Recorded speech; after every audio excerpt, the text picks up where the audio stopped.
When looking for a source of comfort, many of us turn to our memories. Whether you're looking at photo albums, listening to songs, or digging through old yearbooks, there's something soothing about remembering the good old days, even on VHS. In this episode of the show, we'll deep dive into something you can only find on a home recorded video. Prepare to get slimed. This is Way Back Attack.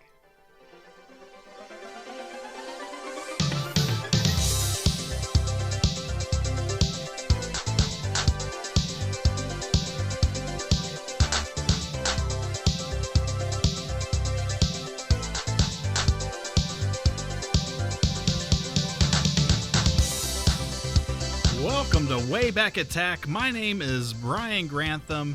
Sitting across from me in cyberspace is Preston Burt. Preston, are you ready to get slimed?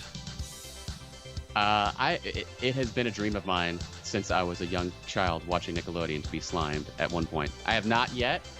I don't know if it's going to happen this episode or not, but I'm down. Down to clown.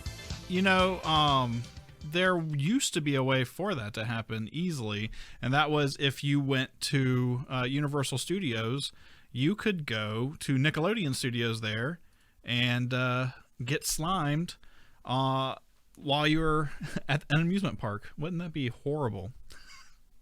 I never got to go to the studios and see any of the recorded shows. I would have loved to have witnessed Double Dare in person. Much less played on it. That would have been great. Like do the whole physical challenge stuff and the obstacle course at the end. That was like nirvana. Yeah. But never got to do that. Never got to see it. I think I walked by I think they were constructing it when I went, because the first time I went to Universal Studios, well, the first and only time I went to Universal Studios was when they had just opened. Okay. And it was like not all the rides were open. I don't think Back to the Future was open yet. Uh-huh. And I think they were still building that structure. How about you? So I've been to Universal Studios a bunch of times, and I went on you could tour Nickelodeon Studios, and while you're touring Nickelodeon Studios, you do get to feel the slime, and I think that they choose like one person on the tour to actually get slimed, but I never did it. When I was a kid, I was one of those kids that liked to ride the water rides and get soaking wet and stuff that, and then be all mad for the rest of the day because I had wet shoes. And so, but I don't know, like just that just never seemed appealing to me. Oh, really? Yeah. Was it because it looked like it was made from cottage cheese or what? I don't know what it is, because like when I was a kid, I loved Nickelodeon, and like you can't do that on television, and just the whole. I don't know if I ever thought it was hilarious that people got slimed, but I just never had like a desire for that to happen. Like I'm not so worried about it getting in my mouth as I am worried about getting it in my eyes. Like every time someone gets like a pie to the face or whatever, I'm like, I bet that stings in your eyes. Right. Like if you just get a little bit and getting slimed, especially when they look up to the sky, it seems pretty dangerous. But hey, more power to them. Yeah, I don't think that I ever got to see, like, when you go on the tour or whatever, a lot of times you get to watch a game show, but it's not like an actual one that's on TV. It's like something that they do for tour people. Or at least it was back then. If you haven't yet read the title of this episode or can't tell from what we're talking about right now, this episode of the show is going to be pretty good because it is going to be very, very unique and focused on Nickelodeon, a very specific point of time in Nickelodeon's history, and we got the scoop, the exclusive. So we'll get to that in just a minute. But Brian, how's the week been for you?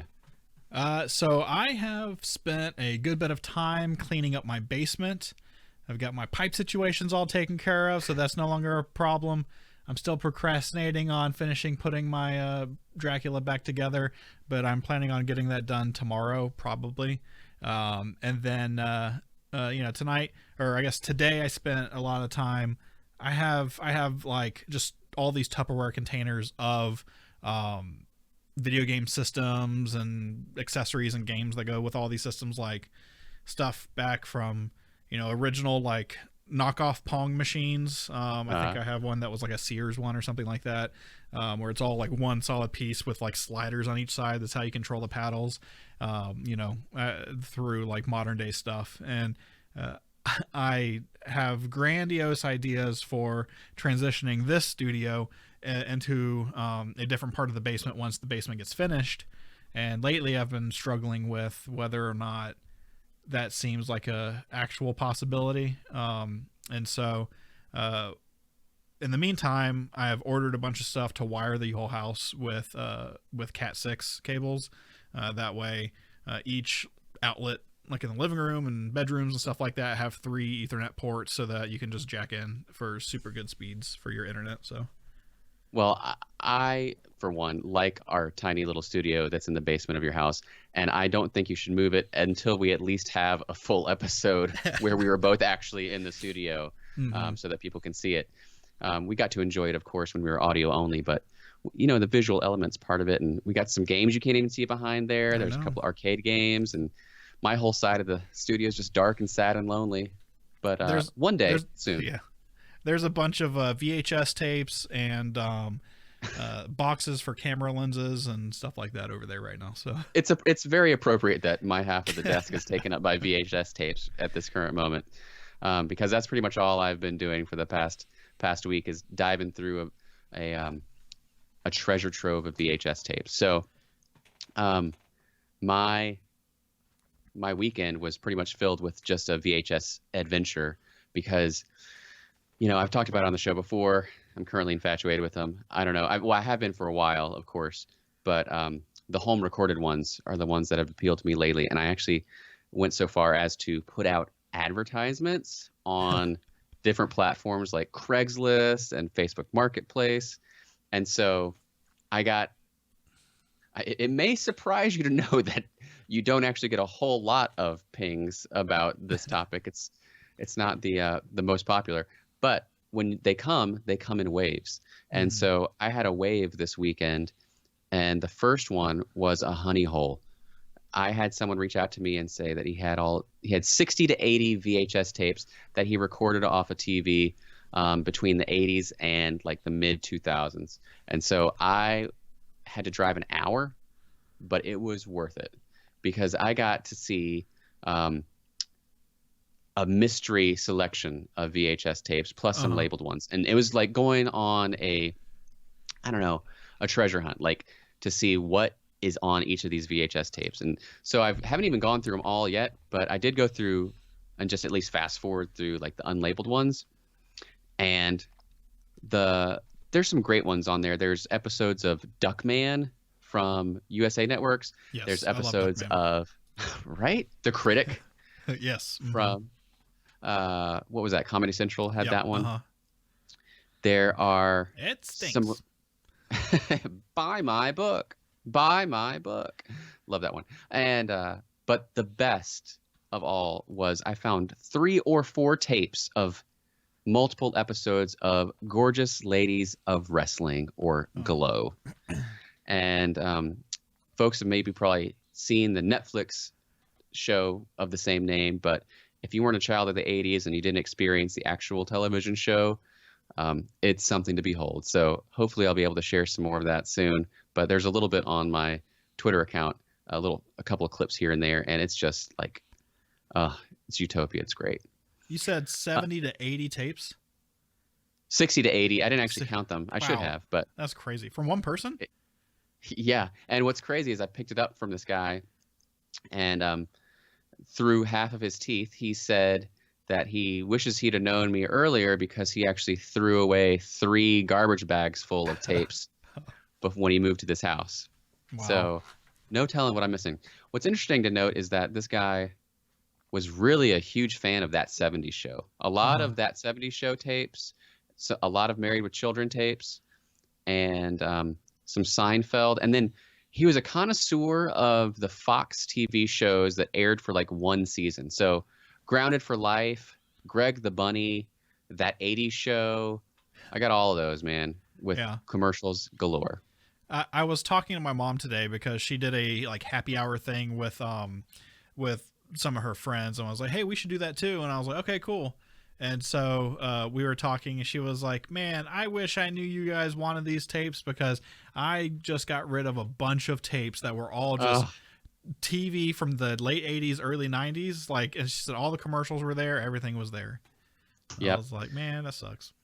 Well, I was so stoked about that windfall that after I got back the day that I picked him up on Saturday, I got another Facebook message that someone had some tapes they wanted me to pick up. I picked them up. Not great, but hey, you can't look a gift horse in the mouth. They were like 10 tapes with mostly MASH episodes on there, but full commercials, so that's good. And then the next day, I got a Facebook message for a Marketplace ad, and this lady says she has literally hundreds of tapes that her husband recorded, and once she can get them all together, she's going to hit me up. So we'll see if that holds true. Who knows? I'm having to now construct a giant bookcase, basically shelving system in my basement workshop so that I can store all of these, because I probably have close to 1,000 now, not recorded from TV, but just all VHS tapes that I've gotten over the years. I'll have to show you something that I saw on the internet the other day. It's basically like a drawer system, but like the drawers have like a top to them, basically. I don't remember how you got to the stuff inside. Maybe it was like a trunk and it opened up, but it was super tall, and so you could treat the drawers as steps to get up to the higher drawers. It was really neat. I'll have to show you that, and that way you can store your tapes that way. That's cool. Well, before we get into today's content, I do want to say something else that happened this week is that we got in some Wayback Attack stickers. They're 3.5 inches wide. They're a decent size. They have our logo on there. Here you go. Here you go again. Wayback Attack. And I put it out on my Twitter and Wayback Attack's Twitter and Facebook. What we're doing for these is something you can get for free.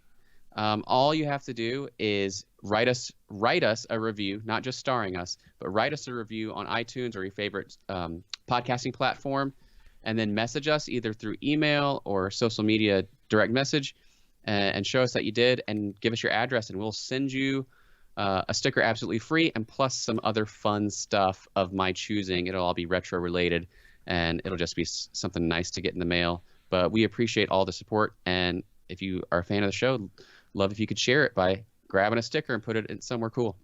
I understand that not all podcasting platforms give you the option to be able to leave feedback.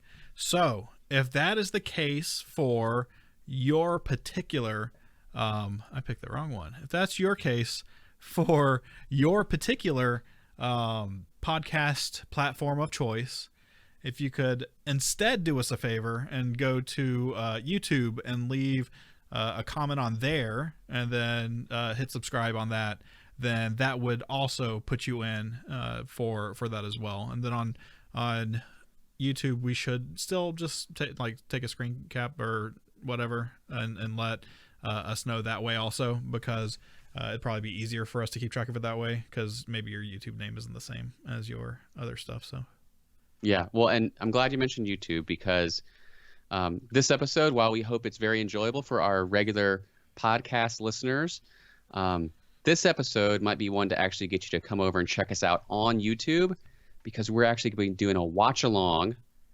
on the 1990 Nickelodeon's Kid Choice Awards, direct from a recorded from TV VHS tape. Yes, it is something special, and we'd like to share that something special with you. Yeah.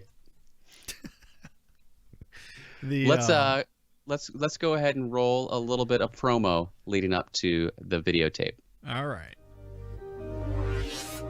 Have had their say. Batman ignored by the Oscars. And as usual, Johnny Depp ignored by the Emmys. nothing makes any sense. Debbie Gibson ignored by the Grammys? Now you can finally have it your way. It's the 4th Annual Kids Choice Awards, hosted by Dave Coulier and Candace Cameron. You know the nominees. You know what's at stake. You know what to do. Watch the 4th Annual Kids Choice Awards Monday at 7, 6 Central, only on Nickelodeon. The 4th Annual Kids Choice Awards is brought to you by Bubble Yum Bubblegum and Teddy Grahams from Nabisco. Do you think that they didn't know about the third host when they did that promo? Maybe. That may be the case. Yeah, they only said Dave Coulier and Candace Cameron. Or maybe they just knew that the third host didn't have quite the appeal or the allure as those two. I mean, because does it really get better than Dave Coulier? I don't know. I don't think so. I love Dave Coulier. Cut It Out was amazing, or not Cut It Out, but Out of Control was amazing, and I love Out of Control. Huh? What's Out of Control? Isn't that what his TV show was called? I don't know. You don't know about Out of Control? Oh man, no, what's that? We should have talked. Now I wish I had a tape. He had a talk show, or it was like half talk show, half like just like comedy thing that he did. That was also on Nickelodeon. Diz, you don't know Diz? Diz did this. Her whole catchphrase was like, I can't do it, but it's like, but like super high pitch. Dude, I can't believe it. This. Oh man, I wish I knew this before this show so I could have a clip or something right now. Out of Control is amazing. I'm sorry that we don't normally converse about Dave Coulier in our everyday conversations for you to know this, but yeah, that's a fact about me. Not a huge Dave Coulier fan, honestly, and I didn't watch that show, so I am obviously missing out. You're gonna have to school me, maybe on a future episode. Yeah, I was gonna say at least the Jackalope shows up on the Kids Choice Awards. So okay, I do know the Jackalope. So what we're gonna do is we're going to do something we haven't done before, which is a watch along. So we're gonna be showing in the background and running in the background the recording from the 1990 Nickelodeon Kids Choice Awards. So Brian, I don't know if you want to go ahead and start the tape up, or if you have some sort of ceremony to kick it off, or how you want to do it, but we're just going to roll with it and talk over it, and we're going to cut out a little bit every now and then so that you can hear some of the episode, but we got to be really careful of some of the music so that we don't get dinged by YouTube. Dude, I think some of the, like, we'll get there when they happen, but I think some of the musical performances was crazy. All right, so to start things off, Dave Coulier introduces Candace Cameron, and what's Bud's name? His real name? We've got a lot of awards to give out. David Faustino. David Faustino. And see, he's a big deal. Like, to me, I would know him more than her, I think. And like I was telling Preston before this, I had no idea that was Kirk Cameron's little sister. So. Which is hard to believe. So currently they're giving their award for favorite movie actress, which is nominee Kirstie Alley in Look Who's Talking. I love Look Who's Talking when I was a kid. And then they have Kim Basinger for Batman. All right, so far. And what's great about most of these clips is that they don't show the acting ability whatsoever. Like this one right here is like Joker and Batman. All she does is scream and go, ooh, and that's it. And then she swoops away. Like, to be fair, she is used sparingly in this movie anyways. And then Leah Thompson for Back to the Future Part 2. So they only do 3 nominees in this category. And I'll say we started the tape a little late because I think whoever recorded this only had missed the first 5 minutes. So yeah. Who do you think it is? The Kids' choice for favorite actress in a movie is Leah Thompson. Leah Thompson. Leah Thompson. She takes it. I would say yes. Like, being an adult and like judging those 3 leading actresses in their movies, I would say she was probably the best. But it's not even over. Back to the Future 3 is coming out soon, and I want to thank my mom. I don't even feel like she had a whole huge part in Back to the Future Part 2. Did she? I guess you're right. Part 2, they leave her on the doorstep. Yeah. Yeah. Well, but then old her shows up for dinner when. Oh, that's right. But yeah, it is not much. Oh no, that was Michael J. Fox's girlfriend. I'm dumb. That was the girlfriend that they left on the porch. My bad. So these next presenters, one of them's from head of the class. I don't know. But Brian, tell me about this VHS tape. So, all right. How did this come into your possession? So that is unclear. So at some point, I want to say, gosh, you probably got this tape years ago. Looking back on it, I did. Yeah, at some point, me and Preston was over at my house and we were talking about something, and I said, "Oh yeah, well I've got all these VHS tapes. You can just go through them and pick out the ones you want." And this was one of the ones he picked out. Brian, I need to interrupt you for just a second because we're currently watching Chevy Chase be nominated for favorite actor, movie actor, and the only clip they use of him is just him getting hit in the face repeatedly by Fords in National Lampoon's Christmas Vacation. So that's my favorite aspect of this movie, is watching Chevy Chase get hit in the face. Your classic rake stepping scene. Yeah. So go ahead, continue. All right. So anyway, so you got it back then, and I cannot believe it has taken this long for it to be digitized. But you know, the as far as me getting it, I don't know when I got this tape. I don't think it was mine, to be fair. I think it might have been one of my friends, and I texted them and sent them a picture of it and said, "Hey, is this your tape?" And he didn't say, "Yeah, that's my handwriting" or anything.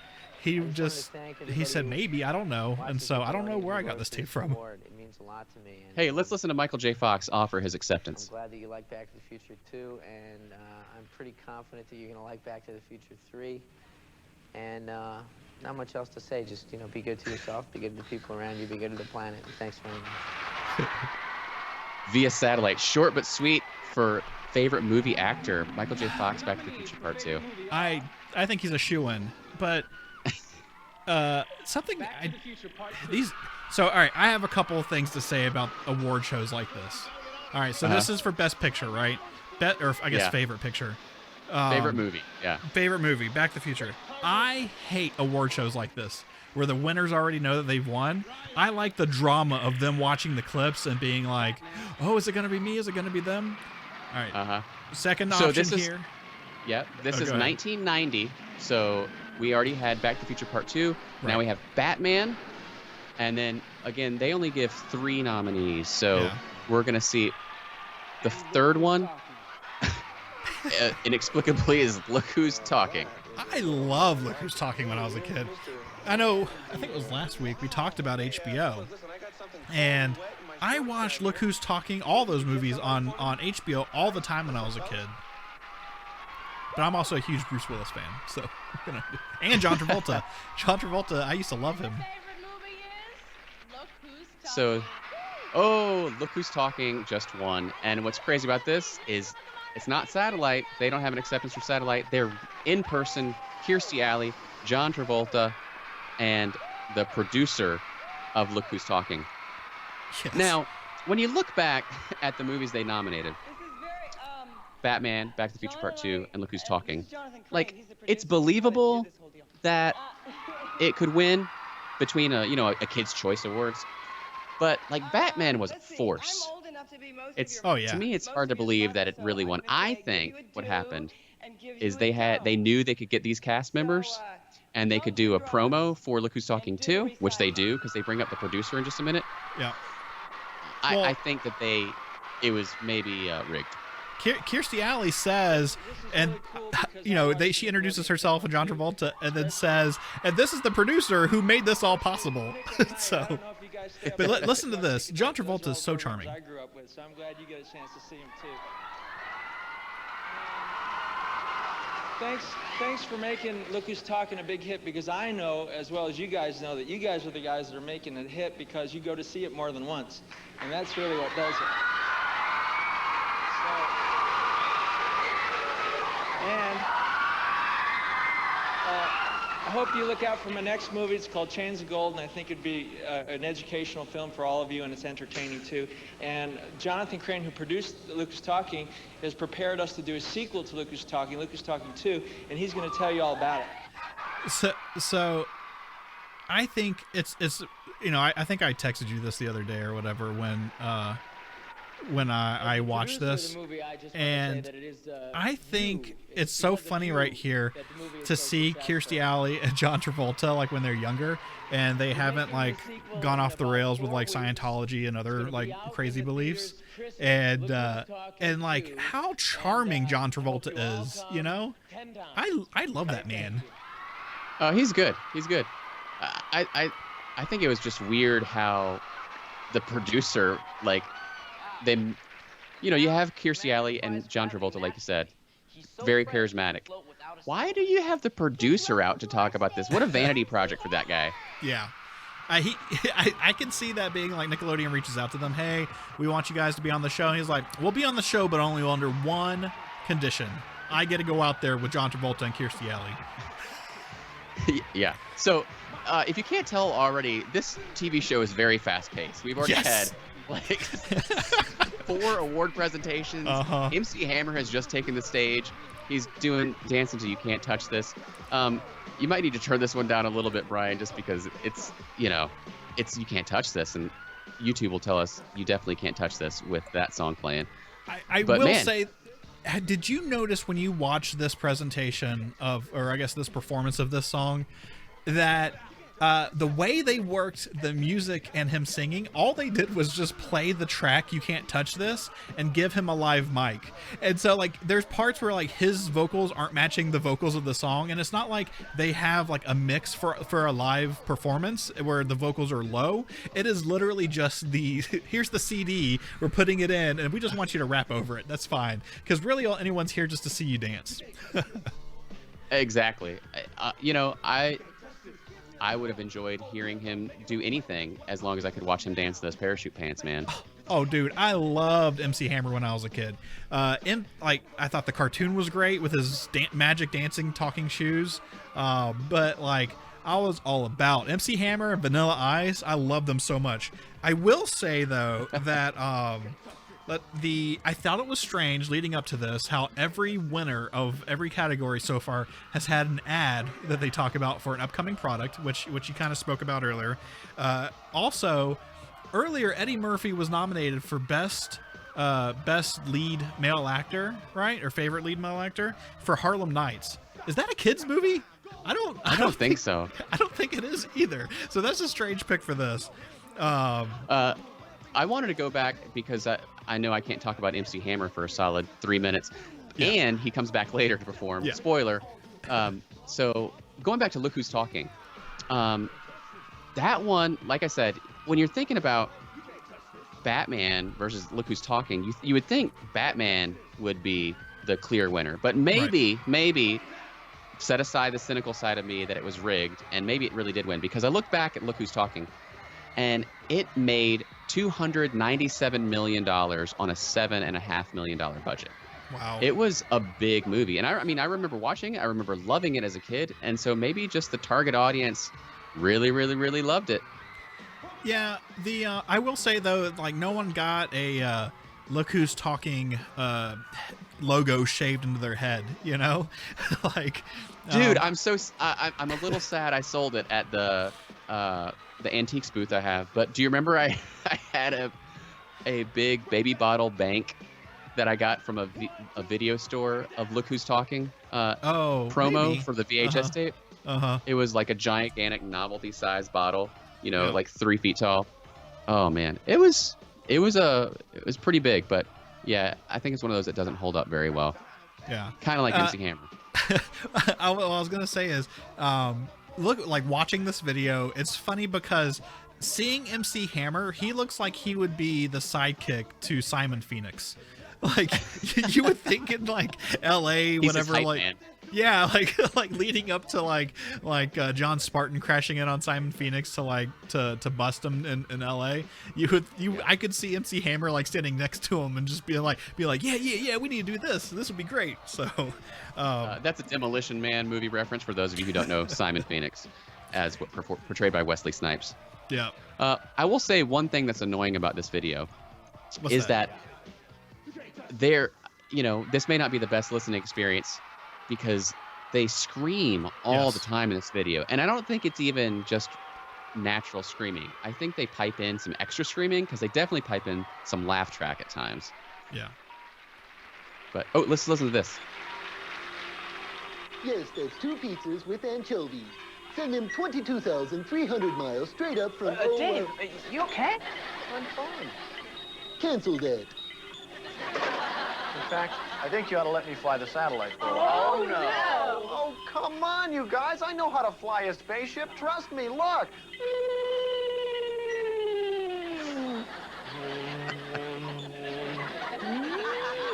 Let's fly it. See? No, you're not well, Dave. Oh, I'm fine. Watch this. Now, Wendy and Ellie will show us exactly how the Nick satellite actually works. See? That was easy. I got a big show to run. See you later. Hit my no, road. Dave, don't go in that room. You're not supposed to be in there. High voltage. I'm fine. I'm really fine. Yeah, right. Hello? Mom? I don't think they would have had him smoke smoke coming out of his There's a coat. disaster at our base at Universal. Oh no, you're looking at the earthquake attraction. So they tie in these Universal ads to these No, it isn't. Look, we're headed towards something. to them in between breaks, right? So these are commercials for that. We can pass through it. Dave Coulier. So I think it's weird how there's multiple times during this show that they talk about how he's not well. like, oh, he's not well, is he? Well, when he's doing Gopher voices and sound effects, I mean, I guess Woolly there's Cool. something a little off. I'm surprised. So he this didn't... is Oh god. this is our first commercial break. And how far are we into this TV episode? 14 minutes. So let's say we lost the first 20 minutes into this episode. Yeah, it's pretty impressive how long they waited between breaks for TV shows back in the day. So Yeah. this is a LA Gear ad with Joe Montana. And Nick it's and Nick at Night was yeah, on Nick- right before this. And did you watch a lot of Nick at Night when you were a kid? not really, because back then the shows felt so dated because they were black and white. I don't Yeah. know that it's that same way now, because kids watch shows that are 25 years old. It's Right. like Friends, you know? Right. Yeah. But because they were black and white, it felt like such a disconnect. It made them feel older than they were. So I never really watched them that much. Although I did like the Munsters. Yeah. During the summers, I watched all those shows. Like Dobie Gillis, Donna Reed, Car 54, Where Are You? Like all those shows, because my dad, he was a cop and he would work details at night. And so he wouldn't get home till 5 or 6 in the morning. And, Oh, wait. Let's watch this Pizza Hut ad. okay. Try the old codfish trick. Hire professional help. Tuesday night, kids night. Take 'em. You can't miss Kids Night at Pizza Hut. You get free Nickelodeon magazines and free personal pan pizzas when your folks order their pizza. And if they still won't take you, call Ninja Duck. Pizza Hut, making it great. For kids. All right. So that the, was go ahead. the Road Warriors made Yeah. a big cameo in that one for Pizza Hut. But he worked. I would stay up all night long till he got back home. He'd be like, "What are you doing?" I'd be like, "I'm training to be a police officer." But I would watch all those shows. Man, watching this, like those commercials for like Dobie Gillis and stuff like that, really hit me. Yeah, I wasn't a huge fan of the Lassie or Leave It to Beaver or Flipper. They had a lot of those back on the early Kids Choice Awards. Hey, that dude got slimed. Yes. Oh wait, this is them looking back at sliming. This is like a Yes. slime highlights reel. Yeah. Ooh, that one looks especially wet. Oh, and he's leaving his mouth open too. Oh, dude. Well, it tastes good, like because they let you taste it on the or at the Nickelodeon Studios thing. What does it taste like? It just doesn't taste bad. I don't remember it like that. Like they. So wait, you went from it tastes good to what does it taste like? It doesn't taste bad. I don't know that's the greatest. I don't think it had like a particular flavor. Like, but that was part of the thing is that they really worked on making it not taste bad. All right, so who are these people, Preston? So we have Kelly. No, what's her name? These are the stars from Life Goes On. So they had the kid who played Corky and then Kelly Martin. That's her name. And we're up for nominating the favorite TV actresses, which of the time, of course, you're going to have Roseanne. Yes. And I love that TV show, especially the Halloween episodes. This the people. I'm surprised that they don't have someone from the Cosby Show in this, just based off of how popular the Cosby Show was. I guess. Well, 1990, they had been on the air for a few years already. Yeah. And see, they're promoting, this is Jasmine Guy in A Different World, which is a Cosby Show spinoff. Right. So that might have been where the focus had shifted to. And, you know, Rudy was getting a little older, so they had to bring in Raven-Symoné. And favorite TV actress nominee, Alyssa Milano from Who's the Boss? She's Bad gotten really big. news. That's my Tony Danza. Here we go. Mona. Angela. That's pretty good. Yeah. Damn, she's too smart. She's too smart. And the Kids' Choice for favorite TV actress is Alyssa Milano. So I would also have given it to Alyssa Milano out of the choice, just because as I was a kid, I like to identify more with the teenagers, the kids on the show. So I would have been glad to see that she won it. Do you think she still has this award? Maybe. I mean, how many major awards do you think she's won? I don't know. She's probably got nominated for a few, but I don't know if she's a big winner. She should have won something for My Cousin Vinny. She was in My Cousin Vinny? Wasn't she Vinny's girlfriend? No. Oh, no. That was Marissa Tomei. That's and right. she did win. She won the Oscar for that. Well, see, there you go. I'm glad she won. Okay, this is a great one here. This is Jared Rushton.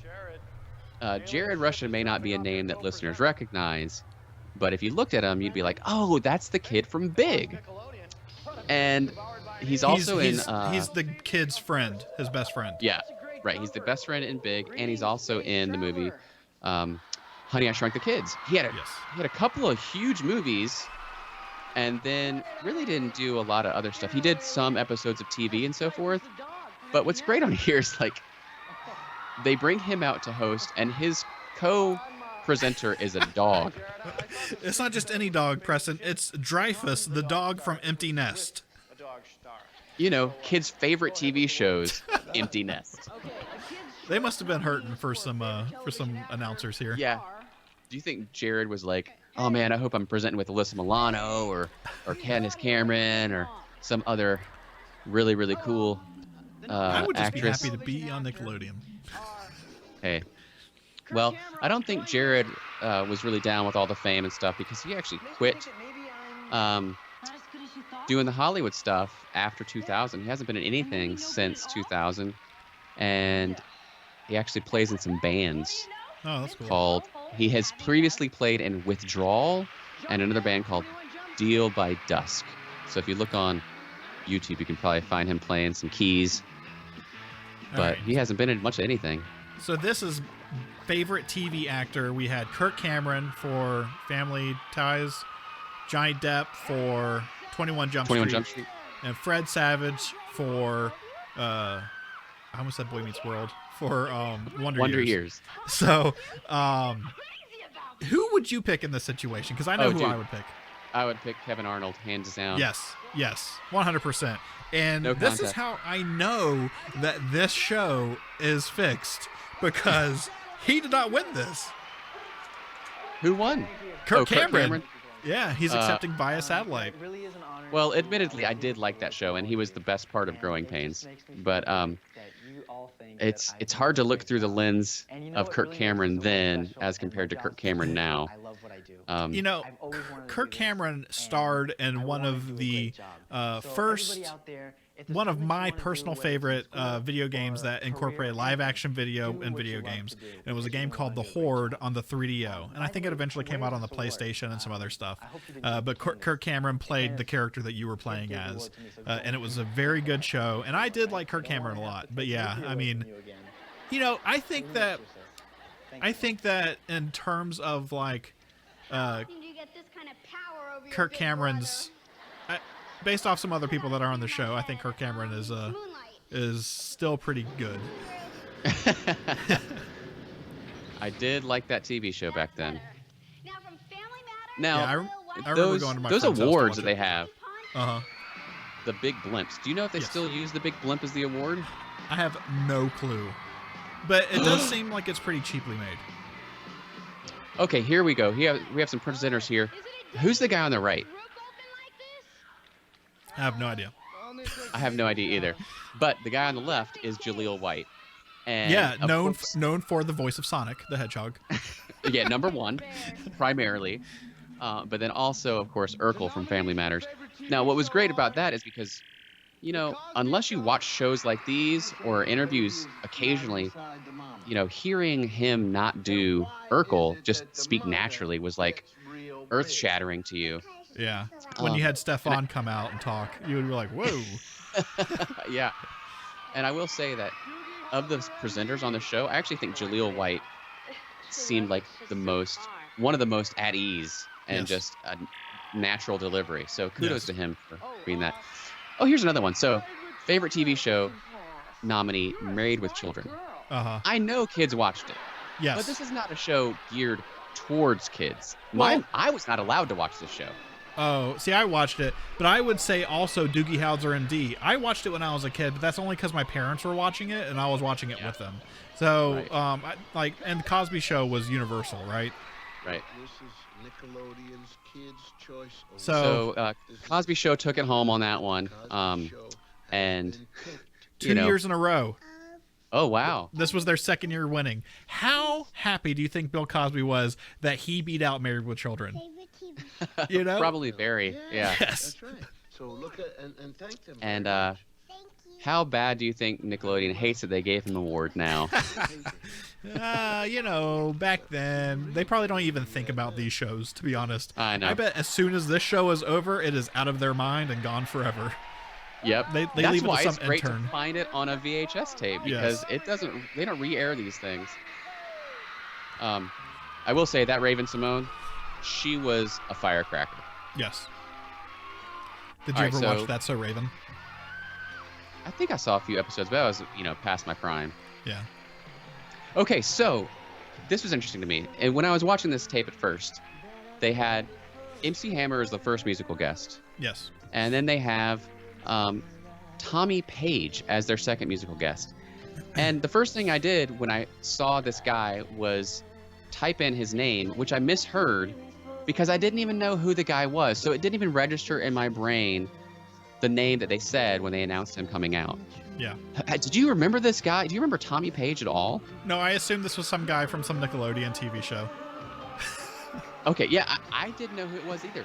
So he's a flash in the pan pop singer, but his song "I'll Be Your Everything" actually reached #1 on the Billboard Hot 100. Only 1 week, but still #1 on the Billboard Hot 100. That's pretty impressive. And that's this song right here that he's singing right now, right? Yeah. Yeah. So "I'll Be Everything." I think this is a weird choice for this kids award thing. I think the term kids is kind of loose for this award show because in it he says I'll be your lover and I'm just like I don't think that's appropriate for some kids show. And so but he comes out twice also, so him and MC Hammer are the only musical guests that they could afford. Let's turn him down a little bit because this song is not good. Yeah. Go ahead. I don't know why it got to be #1. It's not a great song. He doesn't sing it very well. I don't know if he was live on this or not, but No. it wasn't great. He is not live at all. Go ahead. Some interesting facts about this song. The song is co-written by Page and Jordan Knight and Danny Wood of New Kids on the Block. Wow. Do you think that he was like someone that missed the he like auditioned and auditioned and then they picked somebody else instead of him and they were like, hey, let's throw him a bone? I guess. Maybe they all knew the same manager or something, but I liked your idea of that this was probably just someone they were trying to promote because Nickelodeon, kind of like Disney, they have their own stars. They try to build in a stable and promote and then get out there. But I don't know the history on this guy. He was probably in one of these teeny bopper magazines, Tiger Beat, and he's a pretty face. So, but I just don't know anything about him. He has a really cool gelled like hair strand, like Clark Kent hair strand that hangs down in the front of his face. So, I did see on his Wikipedia page that he appeared on an episode of Full House, being the object of both DJ and Stephanie's affections. So maybe I don't know if it was before Kids Choice that he appeared, or maybe they met backstage and one thing led to another and she was like, hey man, you want to come on the show and do your stuff? And it was like, yeah, let's do it. And that's how that happened. I don't know. I'm either making it up right now or probably or I do recall, I really feel like I recall that whole episode of him because I seem to remember him like walking in through the front door and like I don't remember him.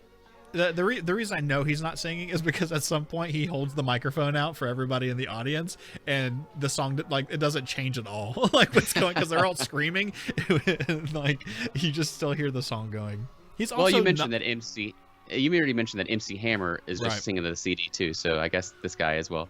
But It's crazy to me too. He's not very animated, or like he doesn't like do a good show. Like at least MC Hammer was dancing all over the place and spinning and. Look, he's weighted down by a leather jacket that weighs at least 100 pounds. And a dozen teenage girls. Yep. So we get more screaming, and then this is interesting.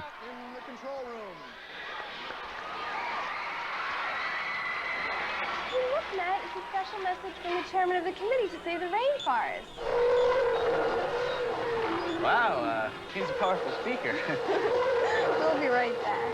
Kids Choice continues with Kelly I Brown love that. and the Kids Choice favorites in sports. When you went was King Kong open to Universal Studios? Do you remember? Yes. I love King Kong. I have to get my stepmom had a camcorder, and we used to record every ride. Like we have like Back to the Future recorded, like from like sitting there, and at some point like you lean forward and show the camera, and the camera you can see like all like 30 cars or whatever like in the studio. It's really cool. You can actually watch that ride, the Back to the Future ride. It was on one of the DVD special features, but someone has uploaded it to YouTube. So if you're ever curious about that ride. Oh. So Teddy Grahams commercial here. Now they are one of the sponsors of the Kids Choice Awards, so they get some prime placement.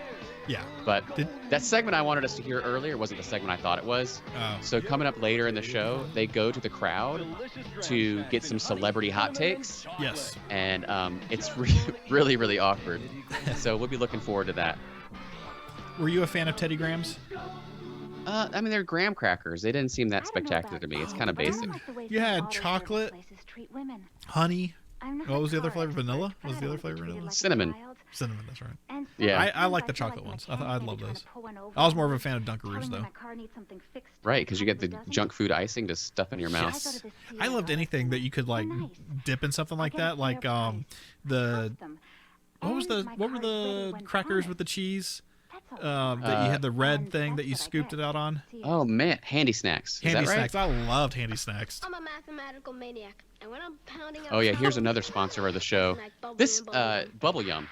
This kid looks so familiar. Oh, that's Bubble Yum. with wild cherry, grape, and regular. This kid was in like a guest star of so many sitcoms and a guest star on, a star of commercials, but I don't know whatever he did. I don't know his name. I couldn't even look him up in IMDb, but yeah, he but looks look at him. really He's a familiar. professional. That's why. That's the difference. Oh yeah, Bubble yum keeps it popping. keeps it popping. That's a good one. So we're back to the let's listen here. All right. Well, I want Bobby Brown to win because I love his dancing and stuff, but for some reason I think New Kids on the Block are gonna win. Some reason. Well, I'm over here with Alexander Polinsky Got his and name wrong. Jason Marsden from the New Monsters Today. Charles in charge. And who do you think is going to win in the music category? Like Christy, I really like Bobby Brown. Okay, Bobby Brown seems to be a favorite. And what about you, Jason? Well, I like Milli Vanilli. Jason, they look like women. They look like women. Brown is that part? It looks like Eddie. Jason, no, listen, man. Well, I guess those are the predictions. To see if they're right, we better get on with the show. God. From Hey Dude, Kelly All right. Brown and Christy. Hey, That was so cringy. That was so cringy. That part was Jason Marsden going to bat for Milli Vanilli. So is that the new Sonic the Hedgehog? No, that's his brother. That's Jason. Oh, okay. John Marsden. Oh, James Marsden. James Marsden. And I forget. Jason Marsden was the voice of Max on Goofy Movie. That's who that was. This is a weird interesting. category. No, I like this because this is what makes the Kids Choice Awards different than a regular award show because it's not just music, it's not just acting or movies. They have their favorite sports stars, and so favorite female athletes. And plus, this is great because they're promoting women and females before it was a big thing. So it was an odd choice for them to have an obviously scripted moment where where the guy disses Milli Vanilli because they looked like girls. But anyway, it didn't age well. So who do you think wins this one? Oh, well, I know who wins, so I'm gonna leave. I'm not gonna lie to the people, Preston, and act like You I got don't know. Katarina Witt, Jackie Joyner-Kersee. I don't remember the other person. A tennis player. Jackie Joyner-Kersee. She was everywhere. She was on the Wheaties box. Mm-hmm. She was everywhere in the '88 Olympics, right? Yeah, and she's wearing Nickelodeon and Wheaties gold or orange. She's actually in person, which is rare because we've been seeing a lot of the big famous stars doing satellite acceptance speeches, but hers is short and sweet. Boy, she was in and out. And that time I took to say that sentence, she was there and then she was gone. That's what she's known for, being fast. And now we're back into another category. Favorite male athlete. Okay, Bo Jackson. Yes. Now, I'm already on board with Bo Jackson. I think he should win, hands down. Yes. Double sports star. I don't know if he yet was on his own cartoon. Right. But you got Magic Johnson, who I was feel in like the the news. cartoon was before this. This was 90, right? Yeah. Yeah, Pro Stars, right? Yeah. So Magic Johnson, this is before Magic came out as HIV positive, right? Right. Uh-huh. And then Jordan. Yeah, blow it out the water, Jordan. So, yeah, when I was seeing this for the first time, and they had Bo Jackson, I was like, okay, he's going to win. Then they said Magic Johnson, was like, Bo's still going to win. And then they came out with Michael Jordan. I was like, okay, Michael Jordan's going to win. I did the same thing. I was like, oh, yeah, Bo knows. And then I was like, oh, never mind. It's all for nothing. So I get the athlete. Michael Jordan won. Yeah, Michael Jordan wins. I get having, like, your favorite athlete. I think it's strange where they do the next category, which is your favorite team. That seems like a strange award to me. Do you think everybody on the team got a blimp? I highly doubt it, but that would be really funny, especially for these sports stars that don't really get many accolades. Yes. And they were maybe they made the main roster for like one game, and then they have no Super Bowl trophy or World Series trophy, but on their shelf they got a Nickelodeon Kids Choice Awards. Like, I remember that. That was a good time. You know that Kids Choice Award was the very first thing that Michael Jordan sold and went to the casino with. I bet you if you go on eBay today, you can find it. I'm going to go on eBay and see if I can find any Nickelodeon's Kids Choice Awards. Let's see. Yeah, because I bet the picture inside of them is that person, and so you would know who sold it. Yeah, so we didn't mention earlier that the award itself is a blimp that has like a peephole on the backside that I guess they have to look through to see who won the award. Well, but they only did that one time. Everybody else has done something that's related to the person. They either threw a ball or a rock or opened the thing. All right, so I got to put my glasses on for this. All right, so current items that are available on eBay from Nickelodeon's Kids Choice Awards are a staff T-shirt from 2007 for $10. Buy it now. That's pretty good. A 1999 Burger King Kids Choice Awards Rosie O'Donnell toy. That's very specific. Preston, real quick, I got to break in and say the San Francisco 49ers won the Kids Choice Award for favorite team. And I can feel it because back in the early 90s, man, San Francisco 49ers were everything because John Elway, he was there. He had his own video game. One of my VHS tapes that I have that I recently just went through was the entire 1989 Super Bowl where the San Francisco 49ers won. And it's hard to state how good that team was. And with Joe Montana, Jerry Rice, Roger Craig, those guys were incredible. So, yeah, that's a shoo-in. You can also get another Burger King Kids Choice Award. You can get a different shirt from 2019, adult large, $18. Nickelodeon magazine.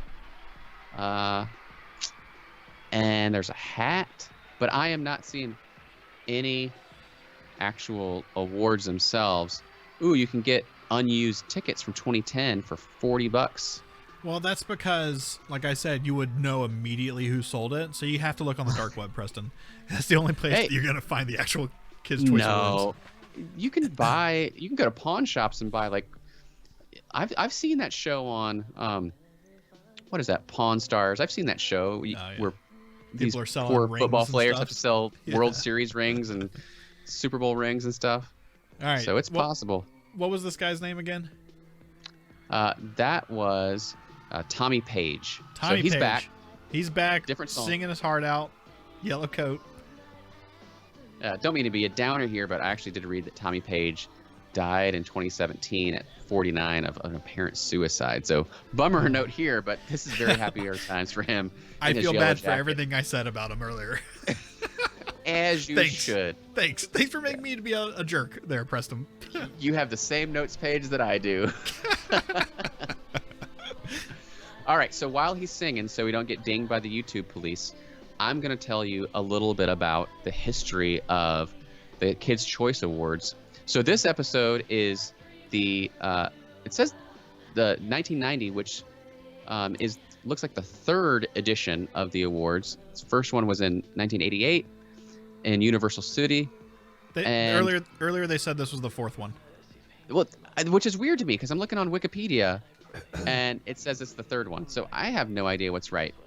But I will say that the very first presenters in 1988 were Tony Danza, Debbie Gibson, Dan Schneider, who would go on to he was on Head of the Class, but he'd go on to make a lot of different Disney Channel shows, and Brian Robbins, who's some Nickelodeon guy. The next year, the year before this, 1989, Nicole Eggert and Will Wheaton, who will actually, spoiler alert, get to see later on. Hey, Will Wheaton was a great person to have on stuff like this because The Next Generation was a big thing, right? And he was a kid, and he was the only kid that was like a part of that show.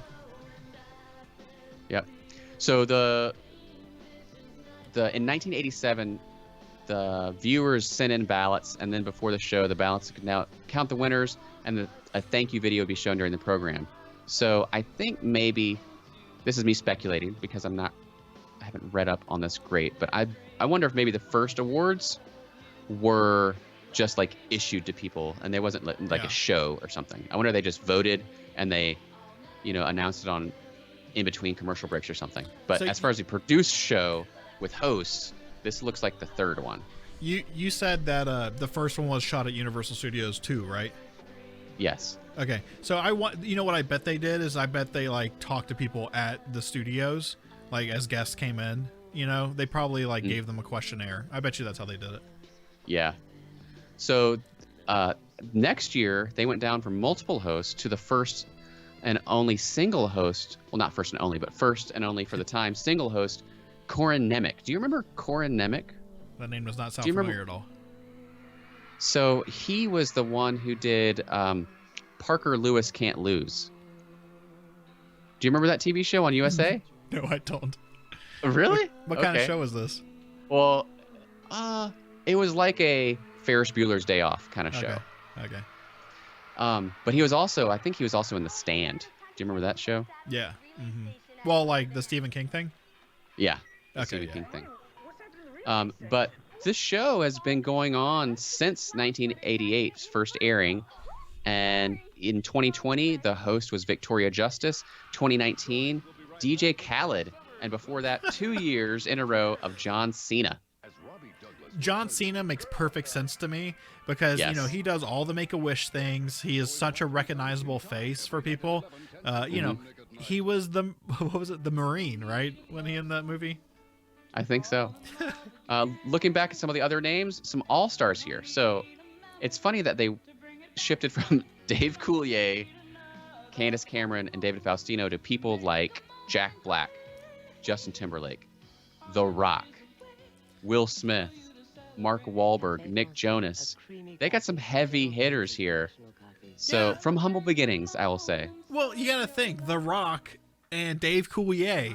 Dave Coulier was a force, dude, back then in 1990. You got 3 Men and a Baby. It out. Oh my God, he was a big force on Nickelodeon. Like that whole Jagged Little Pill album that Alanis Morissette wrote. A lot of that stuff was about when she was on Can't Do That on Television. And it was about her and Dave Coulier's relationship. Dave Coulier was like, he was all over Nickelodeon back then. And he had it, like I said, dude, you have to check out of Control. You're going to love that show. It's actually really bad, but as a child, just put your headspace into a child. So we're in our commercial segment here, and we're looking at the Hamburger Helper hand. which I had completely forgotten about till I watched this again. But that guy was in like what 1,000 Hamburger Helper commercials. Who, the hand? Yeah. Well, yeah, he was their mascot. I know, but is he still the mascot? I'm sure he is. Like, I don't see him on TV anymore. He probably costs too much now. You know, he got a big head, and his agent's he got a asking big too finger. much. It was the middle. Okay, All right, last so category. Towards the end. I gotta turn it up. I gotta crank it up for my boy Mark. Mark Summers, man, I love this guy. Look at him wearing his sweater. He is so good. Like, even like after he left Nickelodeon, started working on the Food Network. Yeah. He is the consummate host. Like, he's just so good at delivery and energy, and it's just smooth. But yeah, seeing him on Double Dare was great. Do you like Hey So Dude? what was the category here, or he's just doing a compilation? These are like the dirty, like. But I finally decided he's about to talk about how dirty Dave stood out Coulier is. above all the rest, and I'm pleased to give the Disgusto Award to Dave Coulier, ladies and gentlemen. He's about to cut it out. Ready? Watch, here it comes. Yes. Oh, Dave. It was awesome when I watched this the first time. He did it, and Dave Coulier started going. I knew it was coming. I was like, "Here it comes." This moment of Dave in the chocolate factory really convinced us. Take a look. Okay, boy, it's hot in here. Jeez. So was this from something, or is this just a? This is probably segment from Out of recorded? Control. This is probably from Out of Control. Oh, okay. So if you're just listening to the show, it's a clip of Dave Coulier in a chocolate factory, just needlessly slathering chocolate all over his face. It looks very disgusting, which is appropriate for this category of gross out moments. As we dive into the final awards from head of the class, Rain Pryor, and from Star Trek The Next Generation, and host of Kids Choice 89, Will Wheaton. See, well, so I guess this is. So he hosted 89 and 91. Will Wheaton? No. Okay, because he just said that Will Wheaton hosted last year. Yeah, he did. He hosted 89, but okay. he didn't host in 91. That was Corin Nemec. Remember? I just. Oh, right. So someone on Twitter, I got a screen cap of Will Wheaton later, and someone compared his shirt he's wearing to the Gordon Gartrell shirt that Theo wore in Cosby Show. Yes. That was so jacked up. Yep. I love this song. I'm gonna turn this section down just a little bit while we're talking about it because it's gonna be a little crazy here. So man, every little step I take, that was like my jam on the skating rink. Oh, actually, all these. Oh man, here we go. "Girl, You Know It's True" by Milli Vanilli. That was a banger. I remember. So this the controversy. This is obviously before the time. Yes. Yeah. Man, when that happened and everybody found out that they were lip syncing, whew. What I love about these shows, all right, look, so the reason I thought we should do a show like this is because, you can find old movies and old commercials and stuff, but like, this is such a time capsule of the era because they're touching on not just movies or music, but sports, just random celebrities, fashion. Like, this is so much fun to watch, not only because you can't find it easily on like DVD or streaming or anything, but like it's so unique and so weird. I love it.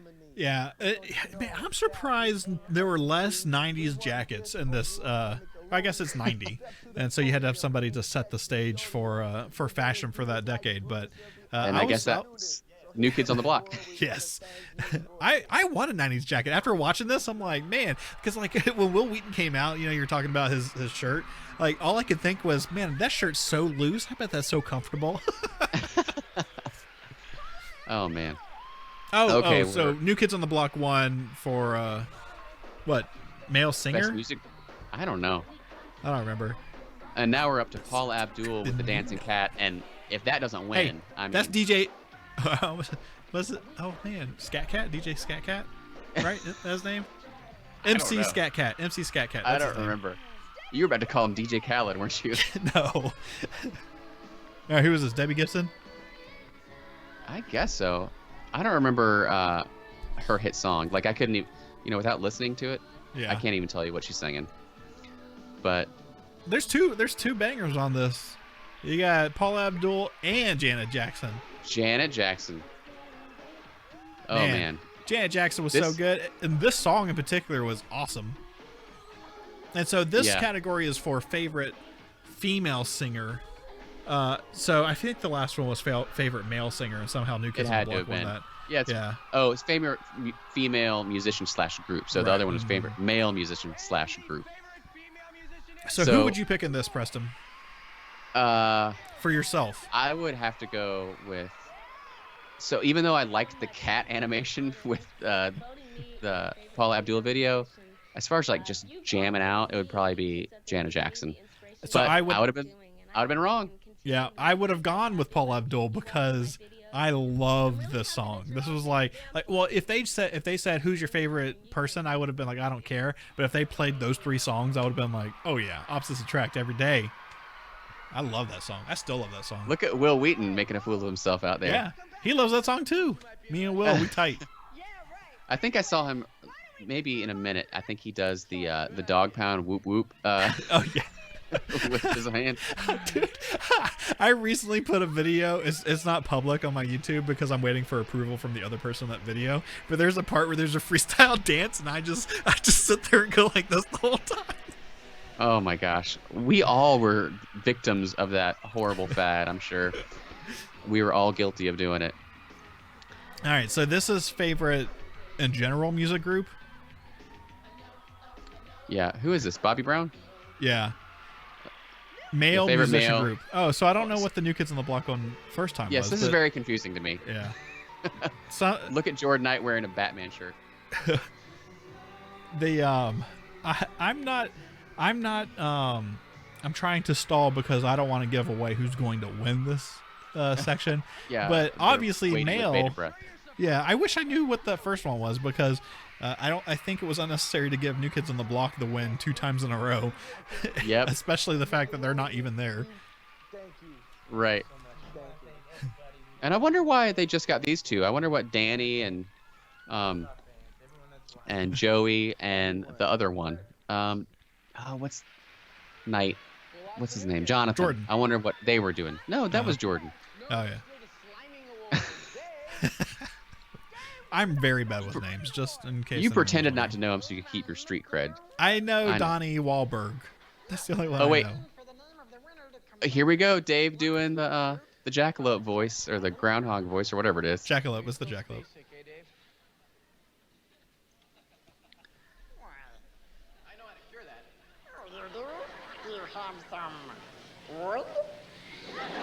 Yeah. I'm afraid you gotta get slime, Dave. Well, I mean, if you're space sick, you're quarantined and you can't go back to Earth. Well, how does sliming help? The molecules of the slime interface with your gray matter, which creates a vibration which completely realigns your personality. Oh, what do you think? Your psychological revulsion will reverse the oppressive nature of your space sickness, and you're cured. Don't trust him, Dave. Who cares if you have to stay in space forever? How about you, Will? Would you do it? I don't know.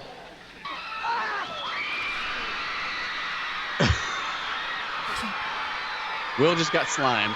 I feel like there was a weird cut there. Yeah. I wonder if they had to wait for like maybe the lever didn't work. Yeah. The best sliming goes to you, Will Wheaton. Let's hear it for him. All right, so apparently doing the sliming is a big deal because they have a catalog of who won this, who else got slimed in all future years. So, next year, the slime celebrities were Corin Nemec and Bart Simpson in an animated short. Oh, that's interesting. And then the year after that, it was a trio of the Home Improvement kids. Jonathan Taylor Thomas, Zachary Ty Bryan, and Taryn Noah Smith. But man, we've had such famous celebrities get slimed in Nickelodeon's Kids Choice Awards as NSYNC, Rosie O'Donnell, Adam Sandler, Jim Carrey. Let's see, Steve Carell and Tina Fey, Katy Perry, Pitbull. Does it say what year Rosie O'Donnell got slimed? Yeah, Rosie O'Donnell got slimed in 2001. All right. So do you think that's when the Jungle Book animated movie came out? I don't know. Maybe. Randy Savage, Macho Man, got slimed in 99. Oh, yeah. And then most recently, in 2020, the trio of slimed celebrities was JoJo Siwa, somebody named David Dobrik, and Victoria Justice. So JoJo Siwa was like a YouTube girl. Oh, okay. But before that, 2019, it was an all-star sliming.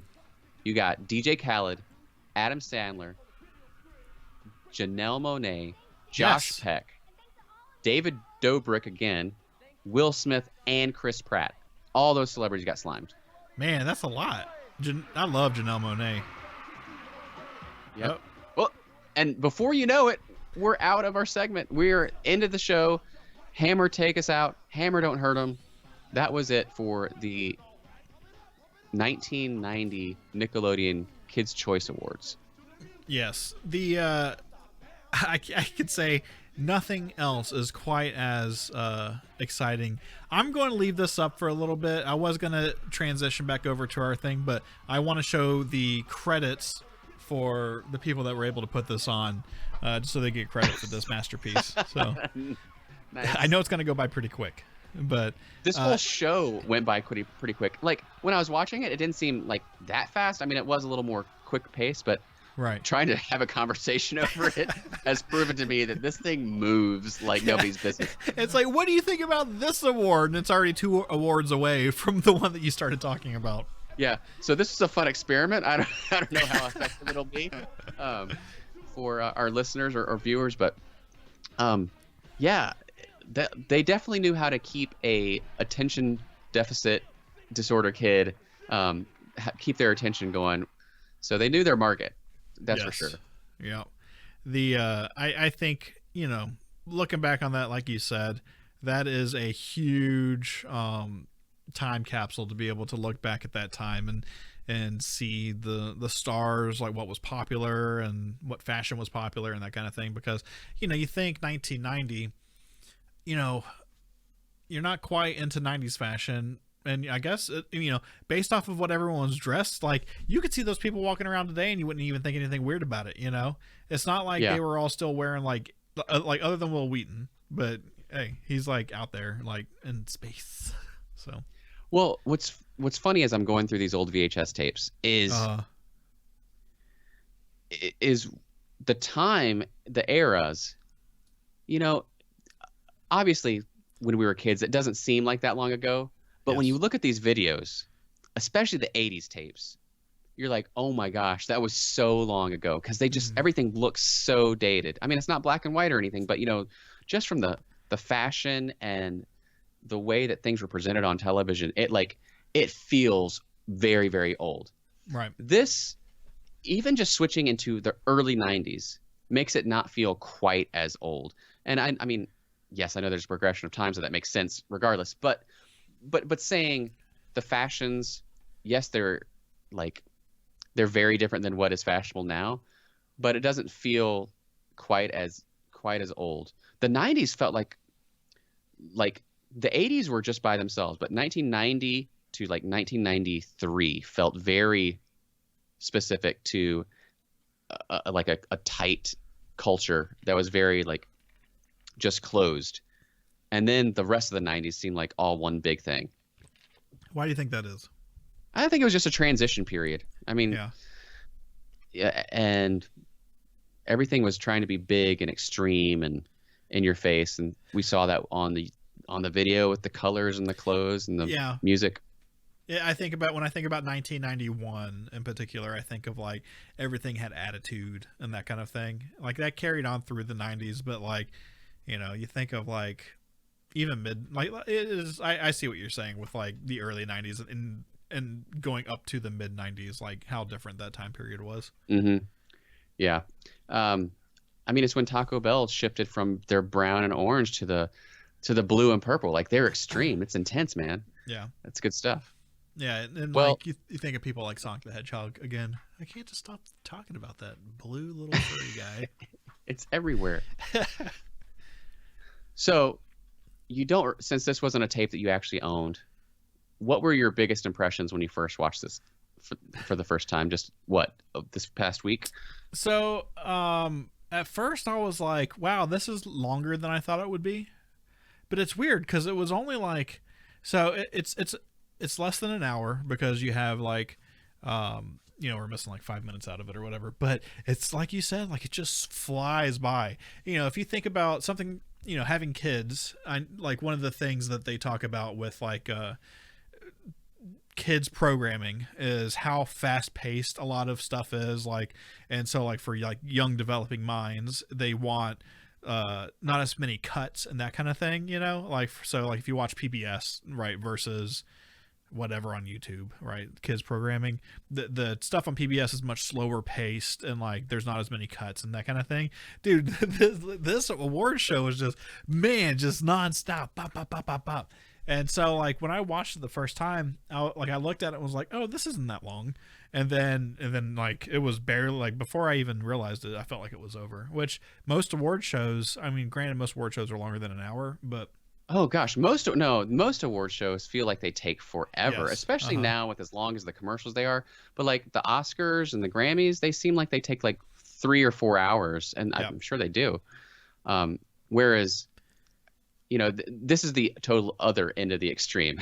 I'd like a nice middle ground somewhere where there's a little quicker pace with the awards, some excitement, but let's get to the point already. Right.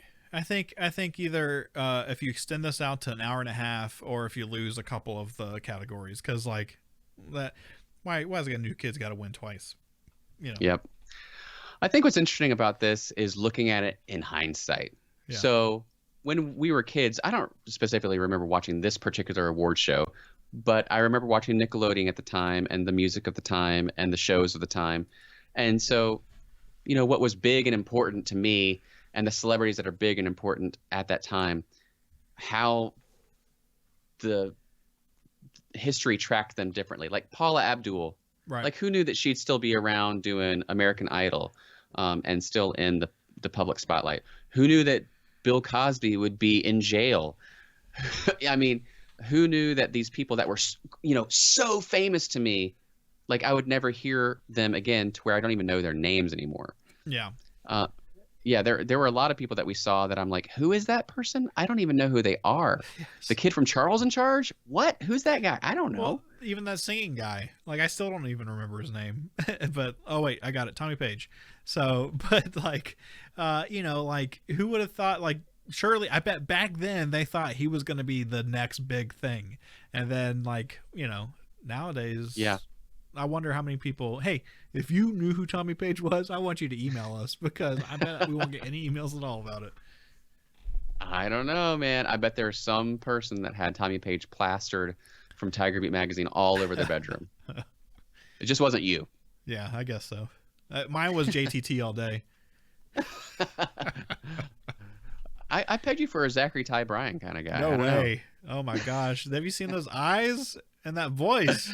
Only once. Baby blues. Well, on that note, I think we'll close out the show for this week. That was a fun experiment. If you liked it, let us know.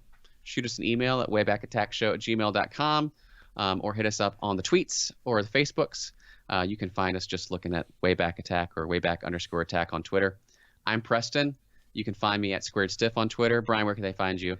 You can find me at BE Grantham. And, I just want to point out, Preston, I'm going to shoot over to you again real quick, because I want you to show off these fancy new stickers that we got. Oh, yeah. Here we go. Make sure you go onto your, either go onto YouTube and leave a comment, like and subscribe, and then on your on your podcast app, leave some comments and rate us and let us know, because I'm telling you right now, you want some of these stickers while we got them in stock. They're going fast, folks. They're going fast. We heard that, people are going crazy over these things, so you want to act now. That's right. Hey, thanks for coming along on this ride with us. This was a fun time, and if you want to see something like this, let us know. We like doing this, and we love hearing from you. So I think we'll be back next week with maybe an in-between show, something different. If you have an idea for a show, let us know. But we love coming to you, and we appreciate you listening.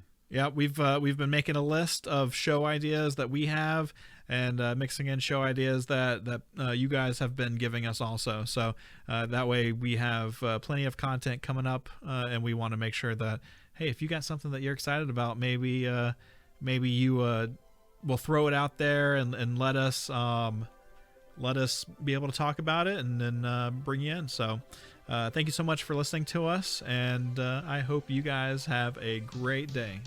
See ya. Thanks.